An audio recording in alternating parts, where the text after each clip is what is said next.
Thank you very much. First of all, thanks for the organizers for their invitation. It's always a pleasure to be in Israel and in Tel Aviv with so many friends and colleagues.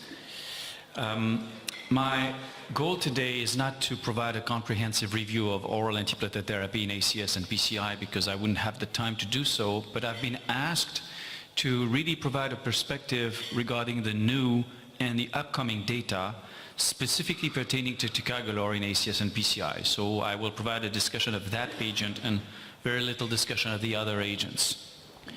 Before I start, I have to acknowledge that I've been working with industry and specifically with oral antiplatelet agents companies, and that I was also involved as a steering committee member in the Trident TIMI-38 trial, the Plato trial, and the current Oasis 7 trial, as well as since with the Pegasus and Themis trials.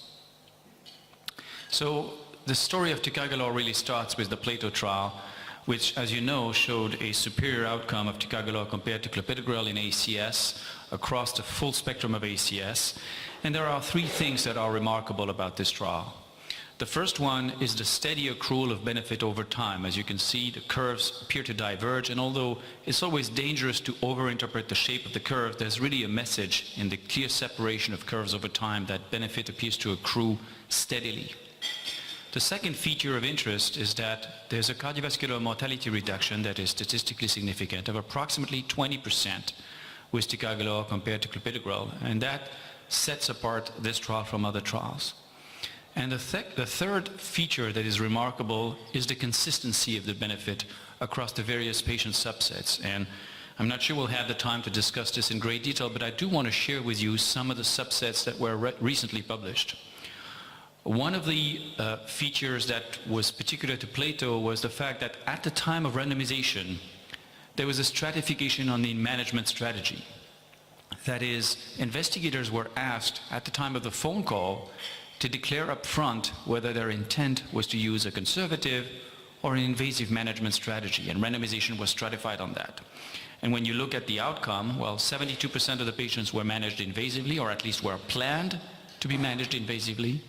28% were planned to be managed conservatively, and as you can see, the benefit is consistent between the two groups with no interaction.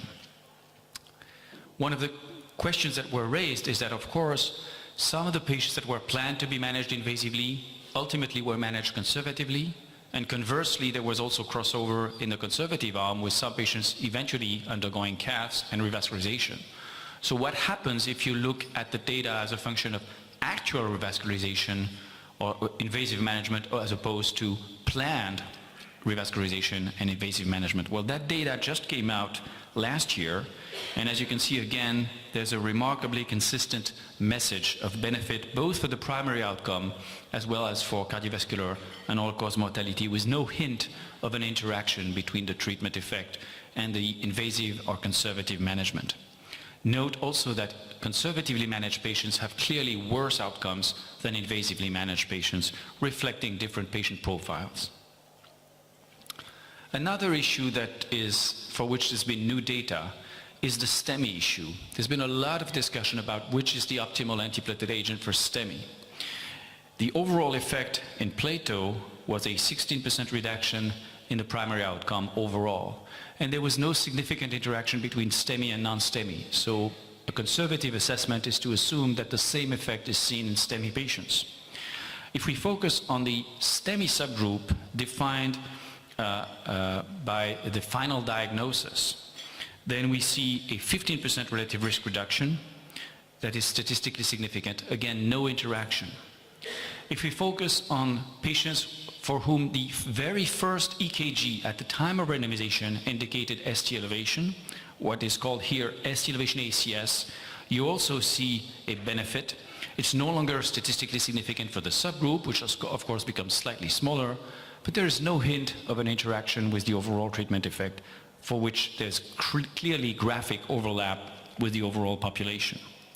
And then you can dig even further and look in a post-randomization subset. Now this becomes very weak, but at least these are the patients who actually underwent primary PCI. So within these STEMI patients who presented with the first EKG showing ST elevation, the subgroup that underwent primary PCI. So the populations become smaller, And here you have a 9% relative risk reduction, no longer significant, but no interaction. The best interpretation of this is that the treatment effect is consistent across subgroups. Now, I understand some people interpret this as indicating that, of course, I always knew in the first place that prasugrel works better in STEMI patients. So now that I've shown you the data for Ticagrelor, let me show you the exact same stratification for prasugrel in the Triton trial. These are side by side. They're no longer graphically. They're in a tabular format. On top, the Plato data. At the bottom, the Triton trial. If you look at the overall population in Triton, there's a 19% relative risk reduction with prasugrel compared to clopidogrel. If you focus on the STEMI subgroup, there's a 21% relative risk reduction with a smaller population over clopidogrel from prasugrel. But if you now focus on the primary PCI population, patients who actually underwent primary PCI, the reduction is 13%. And again, it's no longer statistically significant for that subgroup. But again, what is important is not the p-value here, it's the p-value for interaction, and it's highly non-significant, not nearly statistical significance. And again, both primary PCI patients treated with prasugrel or primary PCI patients treated with Ticagrelor derived benefit as much as the overall patient population. Now, there are three subgroups of interest that I want to discuss a little further, which are subgroups for which prasugrel actually is either contraindicated or for which its use is restricted to caution. The first one is older patients, the second one is low body weight patients, and the third one is patients with a prior history of TIA and stroke, and they're highlighted here in red in this forest plot. And as you can see, there's no increase in bleeding for any of these subgroups with Ticagrelor compared to clopidogrel, and actually the results are remarkably consistent for both. If we specifically focus on age, a common question I get when discussing the Plato data is, should we limit the use of Ticagrelor in elderly patients? Is there a ceiling of age to the use of Ticagrelor in older patients? And I believe the answer is no. I believe the answer is that age alone should not be a contraindication to Ticagrelor. And the data is based on this analysis from the Plato data that stratifies the primary outcome, all-cause mortality, and major bleeding in relation to age, and compares the effect of Ticagrelor to clopidogrel. As you can see, there's a benefit on the primary outcome that is remarkably consistent across age categories, just as the benefit on all-cause mortality is consistent. And note the lack of excess bleeding with Ticagrelor compared to clopidogrel when focusing on Plato major bleeding, and the fact that the curve actually indicates no increase in relative terms from bleeding induced by Ticagrelor compared to clopidogrel in older patients regardless of age. Finally, the group of patients with prior stroke or TIA is a difficult group for oral antiplatelet therapy. They are clearly a population at higher baseline risk for both ischemic outcomes and bleeding outcomes. And Plato is no difference. If you look at patients with prior stroke and TIA in blue compared to patients without such history of stroke and TIA in red, you can see that the primary endpoint to the top left, total mortality in the middle, and major bleeding at the bottom are all higher in patients with a prior history of stroke and TIA. But now, if you look at Ticagrelor compared to clopidogrel, looking at the straight lines compared to the dotted lines, you can see that there's a consistent benefit of Ticagrelor regardless of whether the history of stroke and TIA, both for the primary endpoint and for all-cause mortality. In fact, for all-cause mortality, the absolute difference in favor of Ticagrelor is very impressive. Note in contradistinction that there is no excess in bleeding from Ticagrelor compared to clopidogrel, neither in patients with a prior history of stroke nor in patients without such a history of stroke, indicating that Ticagrelor is consistently superior to clopidogrel and probably is the agent of choice in that category of patients. Now, the results of these analyses and other analyses from the Triton trial have led the European guidelines to endorse Ticagrelor and prasugrel as the preferred agent for managing ACS patients over clopidogrel. In the United States, until last year, however, the guidelines had stated that all three agents, clopidogrel, prasugrel, and Ticagrelor, were on an equal footing. A revision of the US guidelines, however, has changed that. These are the STEMI guidelines that state that an ADP receptor blocker This is the European STEMI guidelines stating that an ADP receptor blocker is recommended in addition to aspirin, grade 1A, and the options are prasugrel in clopidogrel naive patients if no history of prior stroke TIA and age of less than 75 years, Ticagrelor, and the European guidelines restricted the use of clopidogrel to cases when prasugrel or Ticagrelor were either not available or contraindicated. The non-acid elevation ACS European guidelines likewise stated that clopidogrel is recommended for patients who cannot receive Ticagrelor or prasugrel, and they detailed the exact indication for Ticagrelor and prasugrel above. The revised US guidelines, the guideline update that came out last year, actually stated that for patients who had early management before the definition of coronary anatomy, it is reasonable to choose Ticagrelor in preference to clopidogrel for patients treated with an early invasive or ischemia-guided strategy, grade 2A, level B. And with respect to prolonged therapy, they state that it is reasonable to choose Ticagrelor over clopidogrel for maintenance therapy in non-acid elevation ACS. It's reasonable to choose prasugrel over clopidogrel for maintenance P2Y12 treatment in patients with non-ST elevation ACS. And they also state that continuation of DAPT beyond 12 months may be considered in patients undergoing stent implantation, although they highlight that for Ticagrelor and prasugrel, treatment beyond 12 months is outside the label of these drugs. There's also been new interest and new data on dyspnea related to Ticagrelor. You know that Ticagrelor has this unusual and somewhat unique side effect among antiplatelet agents to cause dyspnea. And we know that dyspnea occurs early, it is generally mild, generally transient, and it tends to go away when stopping therapy, but also importantly, even when you continue therapy. The incidence of dyspnea in Plato was twice in the Ticagrelor arm what it was in the clopidogrel arm, approximately 14 versus 8%. The rate of treatment discontinuation related to dyspnea was low, it was less than 1%, but it was 9 times higher in the Ticagrelor arm than in the clopidogrel arm. So clearly, Ticagrelor causes dyspnea, and sometimes that dyspnea will be severe enough to lead to treatment discontinuation. And so the question arises of how to best manage Ticagrelor-related dyspnea. I think the first thing to remember that we should exclude pre-existing or other causes of dyspnea, such as heart failure, and therefore not act immediately on dyspnea, because it's fairly frequent during the first day of therapy, and it's often possible to reassure the patient that this is likely to go away, and it's a well-known side effect of the drug that actually indicates that the drug is working. If Ticagrelor-related dyspnea does not resolve spontaneously, then the next question is it tolerable for the patient in the context of the benefit-risk profile of Ticagrelor? And if the answer is no, then you have to consider drug discontinuation if dyspnea is persistent and cannot be tolerated by the patient, and some patients will be very adamant that they want to discontinue therapy. But then the next question is, what should you discontinue for, and how should you manage discontinuations? Should you switch? So that happens to have the need to switch, and really we need more studies on this, but a couple of statements I think need to be made. The first one is that I think that switching to clopidogrel is probably an inferior strategy. And in fact, I tend to believe that DAPT is a misnomer. I don't think we should be talking about dual antiplatelet therapy.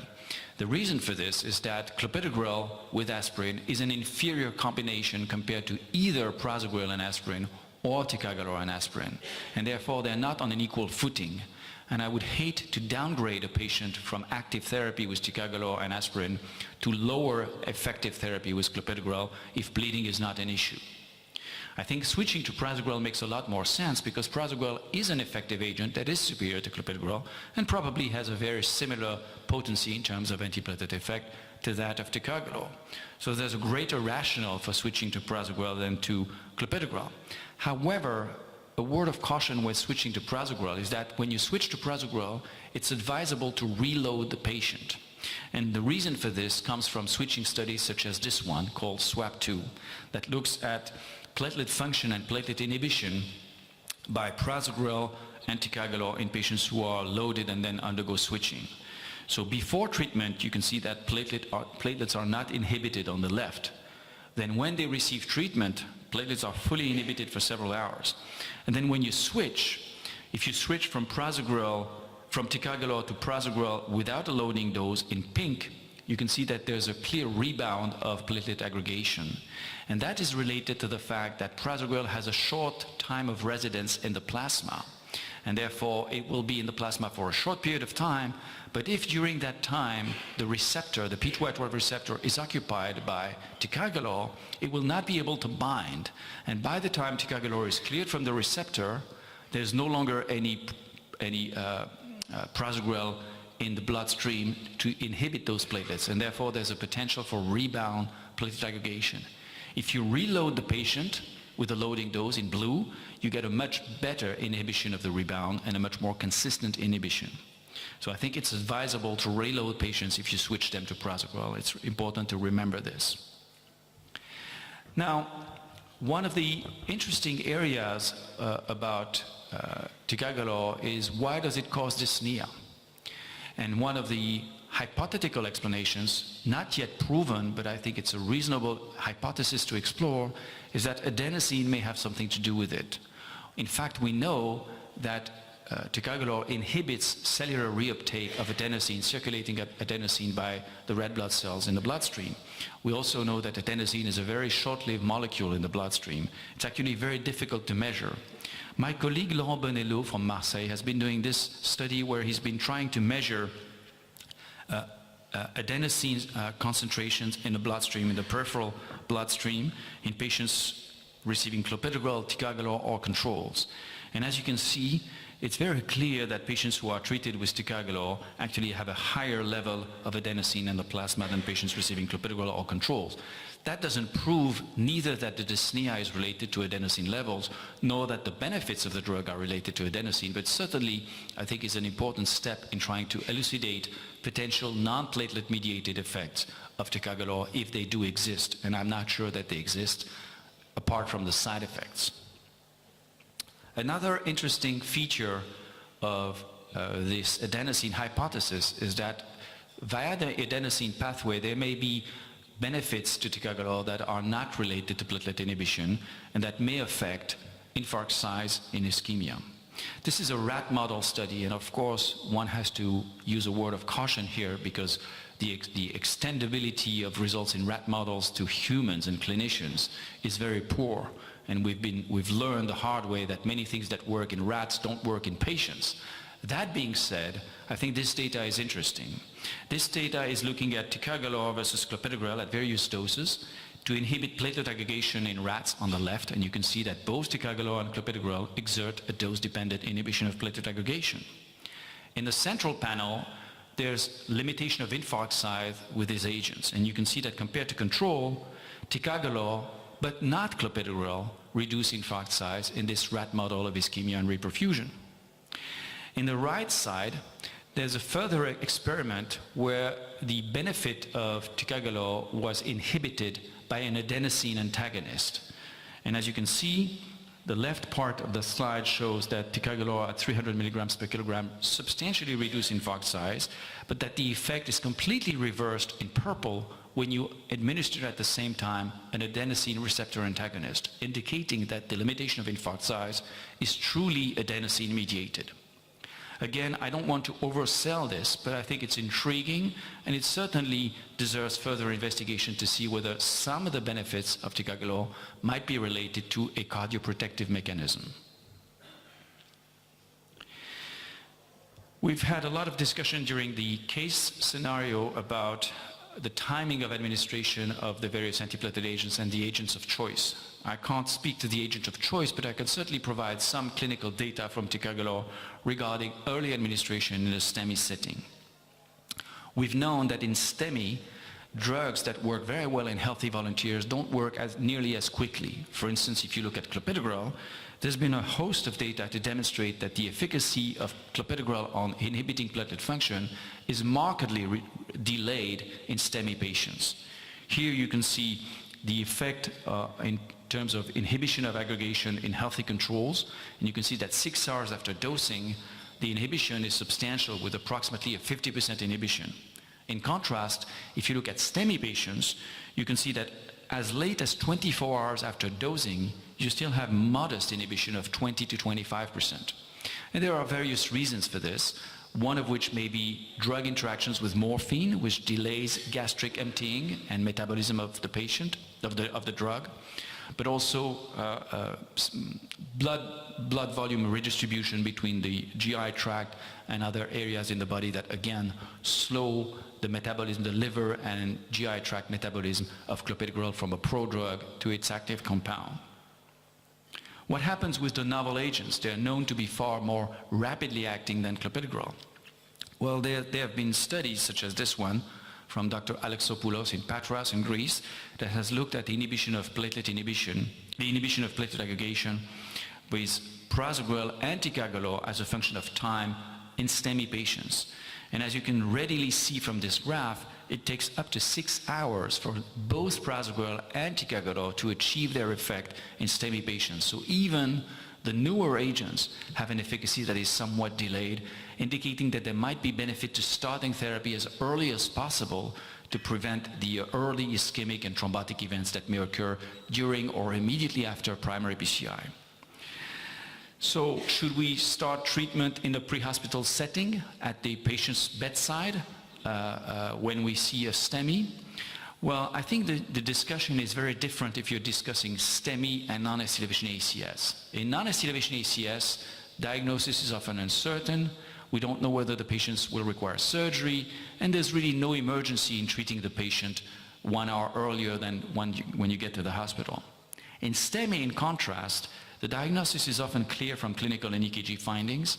The risk of requiring urgent surgery is very low, and we know from the data I've just shown that oral antiplatelet agents, even the newer ones, require several hours to reach efficacy.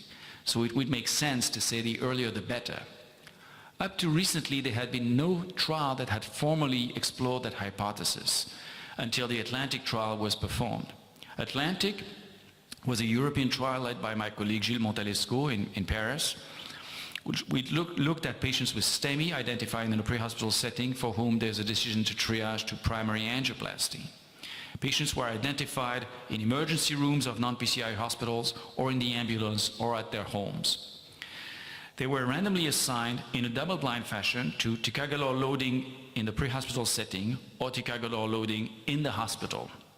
And the primary objectives were 2 co-primary endpoints of ST segment resolution and TIMI flow grade 3 in the culprit vessel at initial angiography.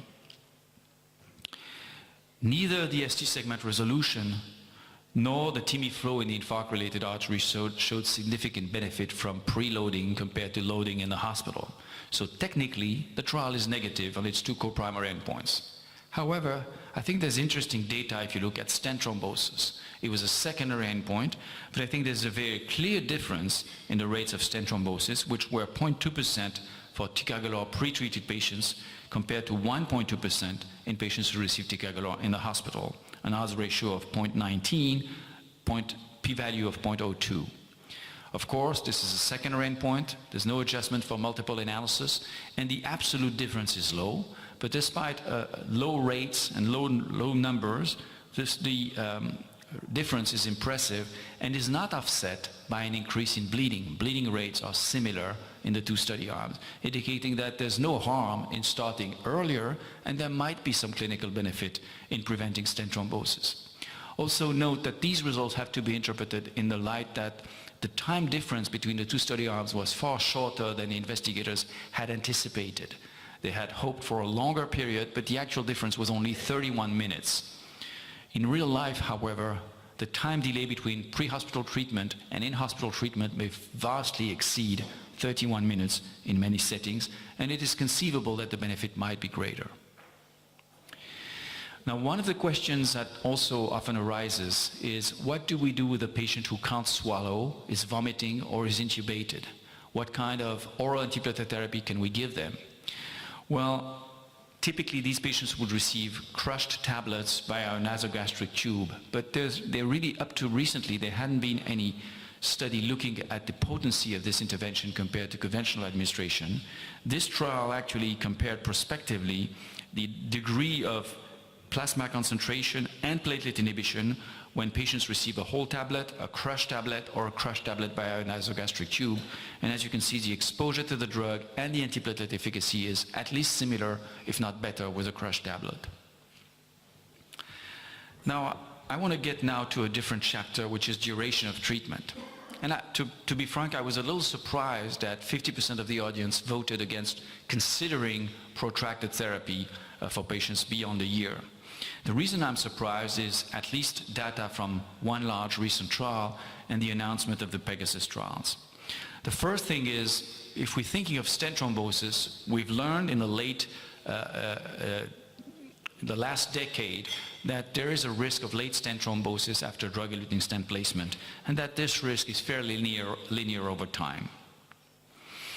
There have been many trials that have compared various durations of dual antiplatelet therapy after stenting, many of which have already been reported, and they're very complex to interpret because they use different agents, different types of stents, and they compare various durations, as short as 3 months, as long as 48 months.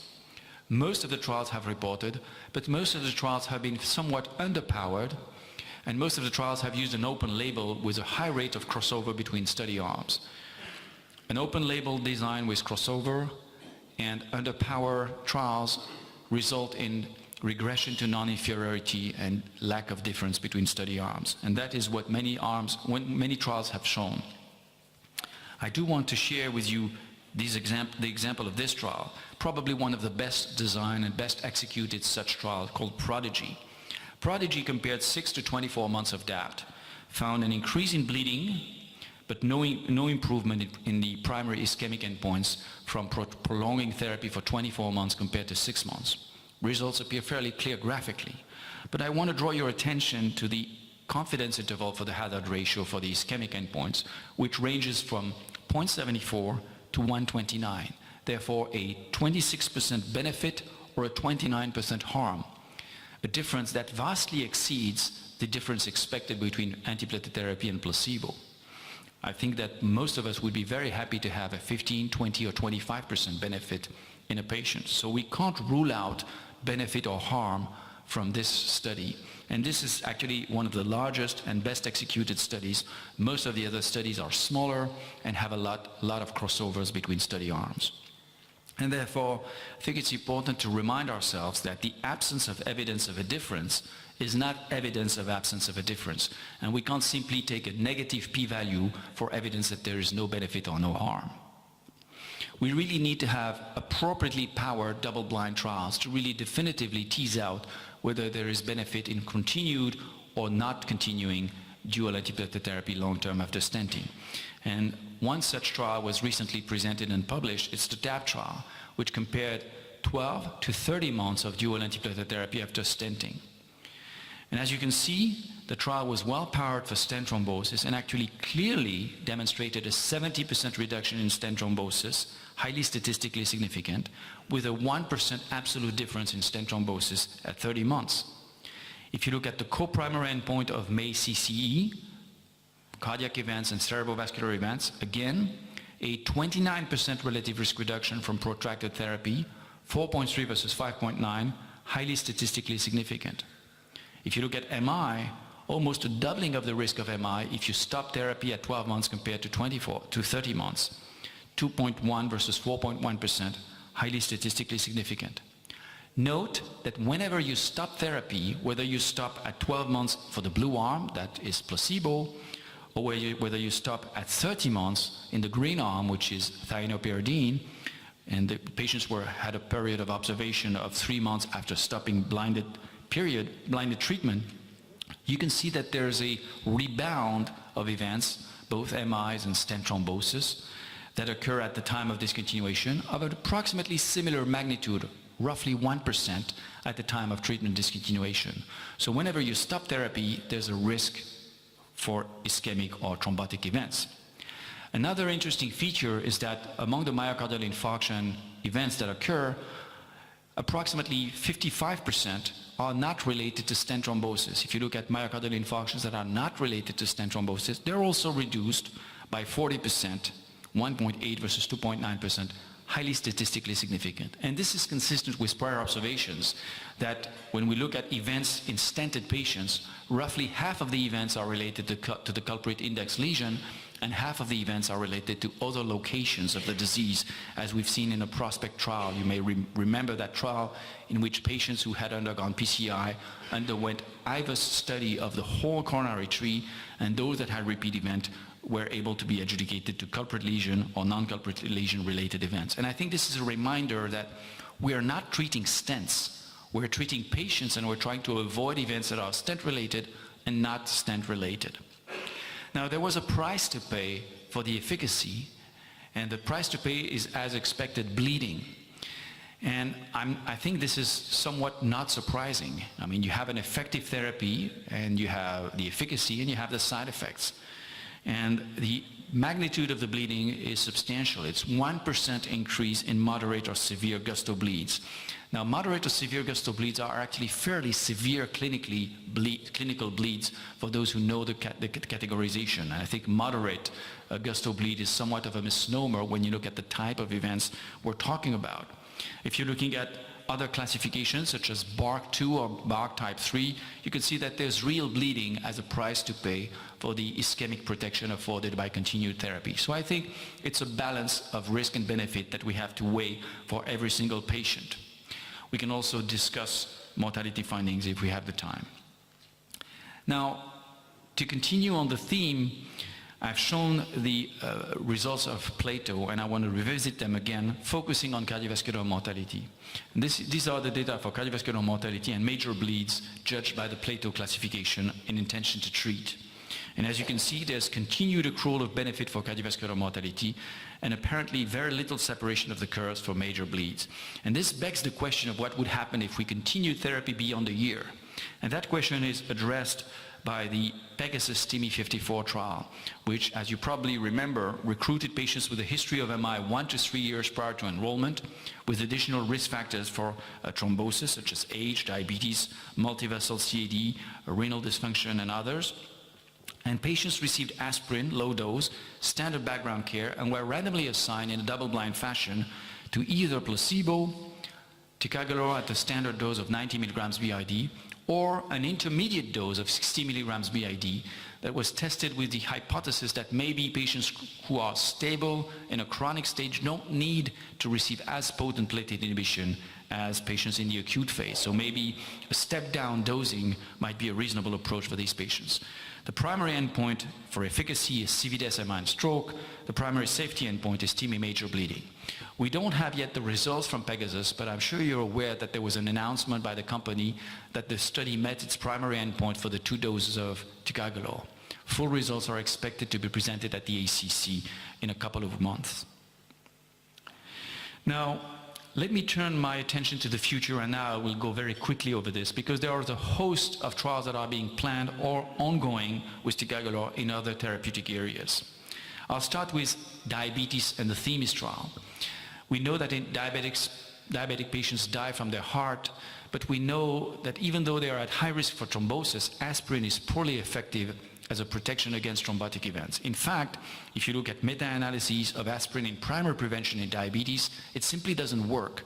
There's an increase in bleeding, but no benefit, or at best, modest benefit. And while the jury is still out on the full explanation for this, one reasonable hypothesis is the accelerated platelet turnover of platelets in diabetics.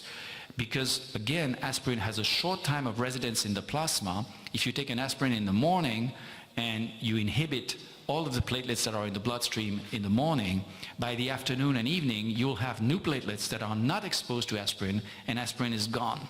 And therefore, giving aspirin once a day may not be a very effective manner to inhibit platelet function, and there have been several studies that are presented here that indicate that with the same total dose, you get a better inhibition, a better bang for your buck if you give aspirin in 2 doses, morning and evening. We also know that even clopidogrel has some degree of impaired responsiveness in patients with type 2 diabetes and CAD compared to non-diabetics. In the trials, both Triton with prasugrel and Plato with Ticagrelor, the newer agents actually have consistently shown benefit in diabetics as well as non-diabetics compared to clopidogrel. And so this begs the question of what is the agent to use in diabetic patients with coronary artery disease who are stable. And this is a question that we're exploring with the ongoing THEMIS trial, which actually is enrolling in Israel as well. I want to say hello to Dr. Lev, who's our national coordinator for this trial. And this trial is enrolling patients with type 2 diabetes and high cardiovascular risk, and a history of established coronary artery disease defined as either history of PCI, history of CABG, or known documented coronary stenosis in the coronary angiogram. These patients receive optimal background therapy, including aspirin, and they're randomly assigned in double-blind fashion to placebo or ticagrelor. We're planning to enroll well over 17,000 patients, and this is an event-driven trial that will continue until it enrolls and until we get 750 primary outcomes, the primary outcome being, again, the triple composite of CVDs, MI, and stroke, and the primary safety outcome being major bleeding, assessed by all three categorizations of TIMI, plateau, and BARC bleeding. Likewise, there's an ongoing trial in PAD called Euclid, which is recruiting symptomatic PAD patients 50 years of age or older in a double-blind, double dummy fashion to either clopidogrel or ticagrelor 90 milligrams BID, the primary endpoint again being the triple MACE endpoint of CVDs, MI, or ischemic stroke. Socrates is a trial focusing on patients with acute stroke. It's based on the analysis of Plato that I've shown already. It's looking at patients with an acute ischemic stroke or TIA presenting within 24 hours of symptom onset. The control arm is aspirin with a loading dose and a maintenance dose. The experimental arm is ticagrelor with a loading dose and a maintenance dose, and the primary endpoint is non-fatal stroke, non-fatal MI, or all-cause mortality. CABG is another interesting area. I didn't have time to go into the CABG detail, but you may recall that within the Plato trial, patients who actually underwent CABG had a 50% lower all-cause mortality than patients who were treated with clopidogrel when they received ticagrelor. So ticagrelor seems to be quite attractive in CABG patients. But one question that has not been addressed is whether we should resume therapy after a CABG.